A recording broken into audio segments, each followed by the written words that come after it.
All right, now to get us more updates in terms of what's been happening in the elections so far, we're joined in by our correspondent Ross Cullen, who's been tracking the developments very closely for us. He's joining us live from Paris. Ross, bring us up to speed. We are virtually in the final moments before voting, of course, ends in some of the big cities across France. What is the latest update there and what is the voter turnout?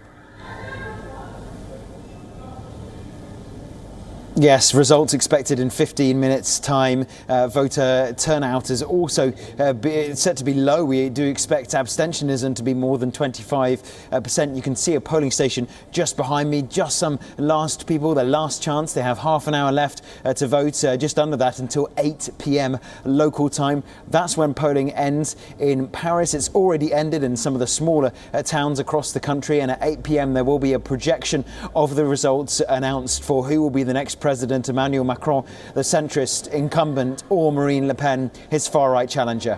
Absolutely. And also what is interesting in France, the exit polls work differently in different other countries. They say that they ask the people once they've cast their votes as to who they voted for, and on the basis of that exit polls are given. But in France, it's slightly different. What is counted is the number of votes that have been cast, and projections are made on basis of that.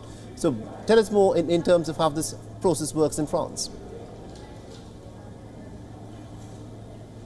Yeah, an exit poll is actually illegal here in France, asking people on their exit from the polling station how they voted. You're right that instead it's a sample more representative of how people actually voted. They look at different constituencies from northern France to southern France, with older people, with younger people, with richer communities, with poorer communities, really trying to get a representation of how the actual votes have been cast during the day, and then the projection is based upon that, so it is potentially more representative than an exit poll where people give an answer that might not necessarily be the exact vote that they actually cast. It is generally highly accurate, although it won't be the final vote tallies. Of course, places like this that only close at 8 p.m. do need to count all of their votes throughout the night and into Monday, so we won't know the exact winning margin, but we will know who the next president will be. Absolutely. Now, this election has been dubbed as, a battle between the two different visions of France. Emmanuel Macron, the centrist leader with his centrist agenda, although he has, in the past said that the difference between the right and the left in France does not exist anymore. And Marine Le Pen, the far-right leader with a very far-right agenda. When you've been talking to people on the streets in Paris all day morning, what have the people there been telling you? Who do they think is likely to emerge on top in this election? Emmanuel Macron is the answer that they've been giving, not often because they want to vote for him, but in fact because they do not want to vote for Marine Le Pen. So that has been a real problem for both candidates, that a lot of people who did not vote for Emmanuel Macron, who did not vote for Marine Le Pen, do have that choice. They are the only two candidates in the second round in the runoff vote because they finished in the top two in the first round. They get to advance to the second round. But millions of people did not want Emmanuel Macron nor Marine Le Pen to be in the second round. But they are the only two options for president. You either can vote for them or you can abstain. It does seem that a lot of people have chosen to stay at home. It is also the school holidays, which is complicating many factors. In the first round, the top ranked reason why people didn't cast a vote was because they were not available, because the election are taking place during the school Easter holidays. But we do think it is very likely, based on the polls so far, that Emmanuel Macron will be the next president with about a winning margin of around 55% to 45% over Marine Le Pen, if we do look at the most recent political surveys that were carried out on Friday, just before this weekend. All right, Ross, thank you very much indeed for joining us and getting us all those insights. We'll, of course, come back to you as more details emerge in this very, very crucial election for France.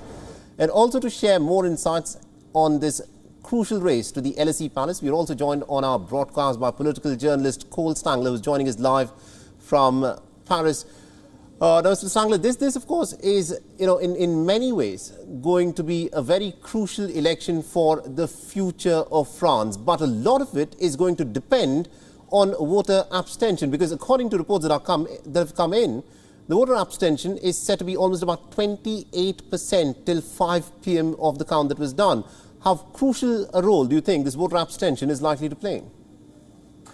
Yeah, I mean, abstention is absolutely crucial. If you look at, we've been hearing this, but if you look at the numbers right now, will be the lowest level according to projections. So not just those numbers that we've seen come in at 5 p.m. Paris time, but according to the overall projections, this would be the lowest turnout election in a presidential election since 1969, in which you had a similar dynamic in which there was no left-wing candidate in that 1969 runoff between Pompidou and Alain Poher. So you have to go back to 1969 to find a level of turnout this low. The general feeling has been that low turnout would be more favorable in theory to Marine Le Pen, but it's probably too early to really get into that. We're going to have the real results coming in here, or the projections, I should say, in about 15 minutes time. So we should know more then. But clearly, the low turnout here shows that you have a big chunk of voters that were ultimately not very motivated to go and vote in this election, because simply the choice is on offer of someone, of Emmanuel Macron, who's, as you were saying, sort of centrist, but I would say perhaps even center-right pro-business reformer, and then Marine Le Pen on the far right. You have a big chunk of voters who don't feel represented, and that's why we're seeing these really low turnout figures. Absolutely, indeed. And also what is crucial is that the votes that were cast in the first round of the polling, you had more candidates back there, and these votes now need to be transferred to one of these two candidates who are in the race to become the next president of France. And what is being spoken about is that the French leader, the left-wing leader, Jean-Luc Melenchon, his voters may have chosen to abstain. And this is a very huge chunk, because he managed to get almost about 22% of the votes in the first round of the presidential polls. Do you think it is quite likely, because Jean-Luc Melenchon did not back either of these candidates, that they are the ones who've decided to stay back and not vote? Well, I mean, I think we'll have to wait and see for the studies, the polls to come out that should show that shortly. If you do look at the projections, the polls that were coming up, before voting, what they show is that you do have a chunk of Melenchon voters, anywhere from about a third to 40% of Melenchon voters in the first round, who said, according to polls, that they did not plan to vote in the second round this time. So then you have a smaller chunk, around 30%, saying that they would vote for Macron, and a much smaller contingent that would say they would vote for Marine Le Pen. So there is a solid chunk of Mélenchon voters who, according to polls, are not going to be haven't showed up today. Again, we'll have to wait and see on that. But I mean, Mélenchon has, as you're mentioning, a big chunk of the electorate, 22% in the first round compared to 23% for Marine Le Pen. So basically, very similar swath of the electorate, and those voters ultimately have a big role here. And I was talking to people just over the last couple of weeks, people who voted for Mélenchon in the first round, who said they weren't really sure if they were going to come out and vote because, again, as I was saying earlier, they didn't feel represented. So we should have those numbers soon. But yeah, I think it's fair to say you have a chunk of those Mélenchon voters, not everybody, not even perhaps a majority, but a big chunk that presumably aren't showing up. And that's going to, you're seeing that in the numbers. Absolutely, indeed. Now, when Emmanuel Macron became the president of the French Republic 5 years ago, he was the youngest president of the French Republic at the age of 39. He's been in office for 5 years.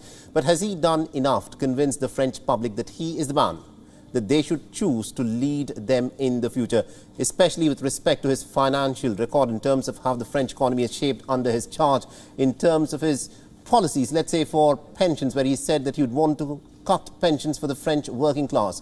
And he's also spoken of increasing the retirement age from 62 to 65. How is all of this being perceived there? Yeah, I think what's interesting is there's a real shift in the Macron electorate. And again, we'll have, more numbers coming up soon here. But if you even look at if you compare the electorates of Macron in the first round of 2017 versus the first round in 2022, so 5 years later, there is a shift. Today, the Macron electorate, the real base of support for Macron, people that feel motivated for him in the first round, and not just those that are going to vote against Le Pen, these voters are skew much older than the general French population, and they're also wealthier than the average French population. So you have this shift here in the base of Macron. And I think that is very reflective of the policy choices that he has made. So policies that clearly go in the direction of business, that could be described as conservative leaning, right-wing leaning, When you look at the repealing of the wealth tax, when you look at the reforms to make it easier to lay off, to fire workers, if you look at the reforms to the unemployment insurance system, all these reforms, have been backed for some time by more right-leaning electors, more pro-business electors, and as you mentioned quite correctly, this big pension reform that he's promised just before running. So all these policies clearly, convince a certain chunk of the French population, a population that's relatively well off, that's relatively older. But, I think we're going to see soon here when these results come in that Macron's margin of victory probably won't be, again, assuming he does win this election, as polls are suggesting, that margin is likely going to be tighter than the last one we saw because of the policies. Absolutely, indeed. And one other issue that seems to have dominated the headlines for people who are looking at the French elections from outside of France is the question of the Islamic headscarf, or hijab as it is put it.